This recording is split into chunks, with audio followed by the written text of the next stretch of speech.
வெங்காயம் நல்லா வெங்காயம் சேரணும், நல்லா வளரணும், அதுக்கிட்ட நண்டியாக இருக்கணும். நல்லா சேரணும். பிடுங்க,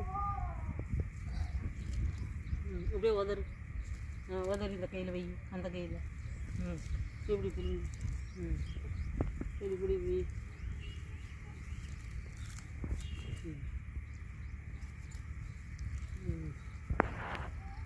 அவ்வளோதானே. அப்போ வேலை முடிஞ்சிச்சு. அவன் அப்புறம் மேலே பிடிக்கலாம். வேறு பிடுங்களாச்சே மழையிலேயே நனைஞ்சு விட்டு. இவங்க என்ன பண்ணுறாங்கன்னா, இன்றைக்கி தான் வெங்காயம் முதல்ல எடுக்க போகிறோம். அதனால் என்னோடய பையங்களை தான் எப்போயுமே ராசின்னு சொல்லி கூப்பிடுவாங்க. எங்கள் மாமியார் பசங்களை முதல்ல ஏதாவது நட சொன்னாலும் அவங்கள தான் நட சொல்லுவாங்க, எடுக்க சொன்னாலும் அவங்கள தான் எடுக்க சொல்லுவாங்க. அதான் என் சின்ன பையன் போய் வெங்காயம் பிடுங்கி கொடுத்துட்டு வராரு. பருத்தி விதை ஆட்டிகிட்ருக்காங்க என் மாமியார். இப்போல்லாம் எல்லோரும் மாடு தீவனை போட ஆரம்பிச்சிட்டாங்க. ஆனால் நாங்கள் இன்னும் பருத்தி விதை தாங்க ஆட்டி ஊற்றுறோம். இந்த தொட்டியில் இருக்க மீன் என்னென்னு பார்த்தீங்கன்னா, கிணத்துக்குள்ள உள்ள மீனுங்க. மோட்டார் வழியாக எப்படியே தொட்டிக்குள்ளே ஓடி வந்துருச்சு. இப்போ அது நல்லா பெருசாக வளர்ந்துட்டுருக்கு. இந்த ஆலமரம் என்னன்னு தெரியுங்களா? நாங்கள் ஏற்கனவே ஒரு வீடியோ போட்டிருக்கோம், 100 வருடம் பழமையான ஆலமரம், எங்கள் ஊர் ஆலமரம்னு சொல்லிட்டு. அந்த ஆலமரத்தை தாங்க என் பசங்களை லீவுக்கு கூட்டிகிட்டு போனோம்.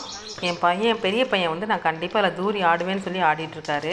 இதே மரத்தில் தாங்க நாங்களும் தூரி ஆனோம். இப்போ என்னோடய பசங்களும் தூரி ஆடிட்டுருக்காங்க.